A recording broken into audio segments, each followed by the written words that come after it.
Je n'ai pas honte d'avoir combattu du côté de l'esclavage. Un soldat combat pour son pays, qu'il ait raison ou non, sans être responsable du bien fondé politique de sa cause. Le Sud était mon pays.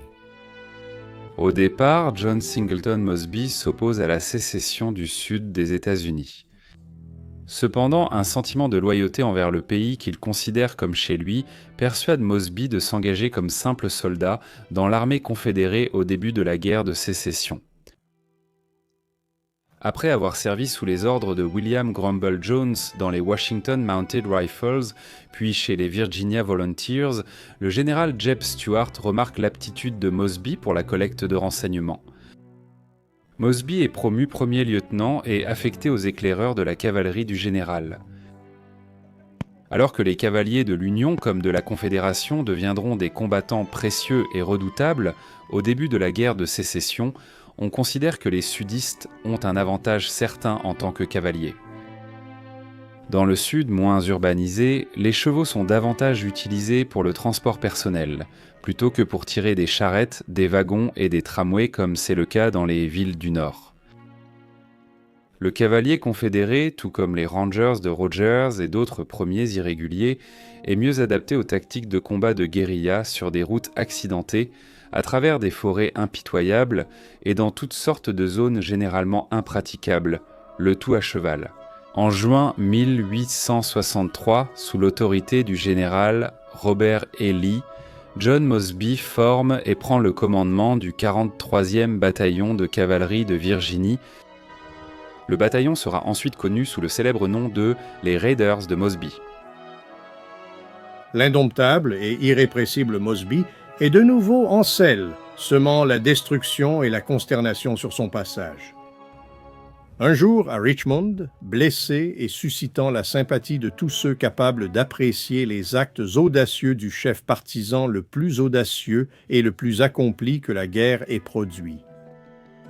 3 jours plus tard, surprenant et dispersant une force yankee à Salem comme s'ils étaient des moutons effrayés fuyant devant un loup affamé.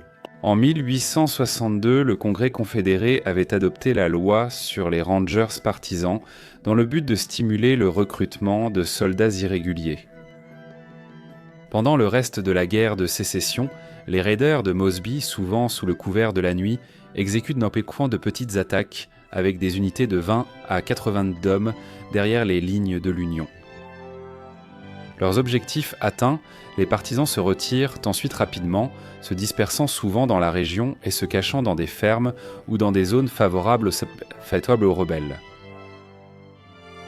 En 1906, John W. Munson, l'un des raiders de Mosby, publie des mémoires détaillant sa vie et ses exploits avec les raiders, y compris des détails sur leurs exigences en matière d'uniforme ou leur absence. Quelque chose de gris était la seule exigence pour notre tenue, et son coût importait peu. L'oncle Sam finançait en grande partie grâce à l'argent reçu directement ou indirectement.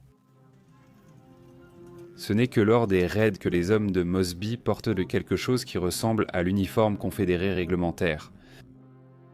Les tactiques des hommes de Mosby rendent souvent l'uniforme handicapant lors des déplacements. Les guérilleros montés de la troupe de Mosby, bien qu'étant essentiellement des cavaliers, n'accordent que peu d'importance à l'armement traditionnel du combat à cheval.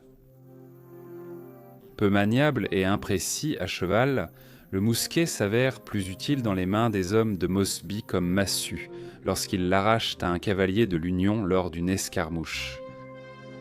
À la place, les hommes de Mosby portaient chacun 2 revolvers, Colt Army 44, et lorsque les forces de l'Union commencèrent à remarquer leur efficacité entre les mains des partisans, les unités de cavalerie du Nord se mirent bientôt elles aussi à privilégier le pistolet.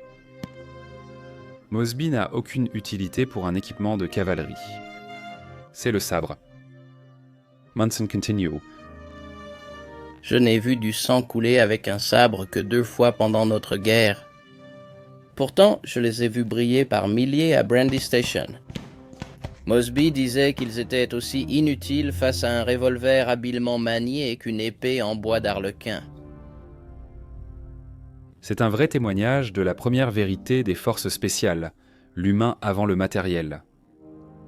Les hommes de Mosby, malgré les critiques internes dénonçant l'abandon par les Raiders des tactiques et armements traditionnels, continuent de harceler et d'échapper aux forces de l'Union. Bien que les analystes et historiens aient du mal à évaluer l'apport global des Raiders de Mosby à la guerre confédérée, on sait que Grant a consacré d'importantes ressources à protéger les troupes fédérales des partisans.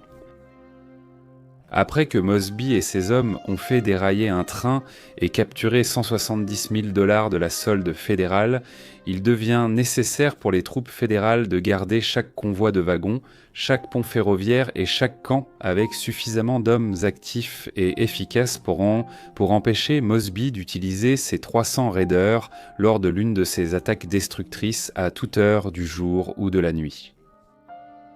Le général Grant rapporte, à un moment donné, que 17 000 de ses hommes sont engagés à empêcher Mosby d'attaquer ses points faibles et sont donc éloignés du service actif sur la ligne de front.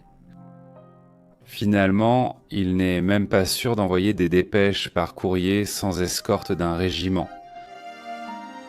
Même si les assaillants avaient reprouvé leur valeur, les irréguliers faisaient toujours face aux mêmes critiques que les Rangers de Rogers pendant la Révolution, souvent de leur propre camp. En 1864, cédant à la pression des généraux confédérés de haut rang, le Congrès confédéré retire l'autorisation des unités partisanes ou irrégulières, n'en permettant qu'à 2 de poursuivre leurs opérations. L'une d'elles, bien sûr, est la troupe de Mosby. Cette distinction est de courte durée, mais elle est rapidement remplacée par une autre. L'année suivante, Robert E. Lee capitule à Appomattox. Peu de temps après, Mosby contacte le major général de l'Union Winfield S. Hancock pour négocier une reddition à Winchester, en Virginie. Lorsque les deux hommes ne parviennent pas à un accord, Mosby décide plutôt de dissoudre le 43e bataillon sans jamais se rendre officiellement. Mosby s'adresse à ses troupes le 21 avril 1865. Je dissous votre organisation plutôt que de la livrer à nos ennemis. Je ne suis plus votre commandant. Après plus de 2 ans mouvementés, je vous quitte avec fierté pour la renommée de vos exploits et des souvenirs reconnaissants de votre bienveillance. Au moment de ce dernier adieu, recevez l'assurance de ma confiance et de mon estime inaltérable. Adieu. Merci d'avoir regardé. Si vous souhaitez nous aider à produire davantage de contenu historique captivant comme celui-ci, merci d'aimer, de commenter ci-dessous et de partager cette vidéo avec d'autres passionnés d'histoire. Et bien sûr, n'oubliez pas de vous abonner pour continuer à faire vivre l'histoire.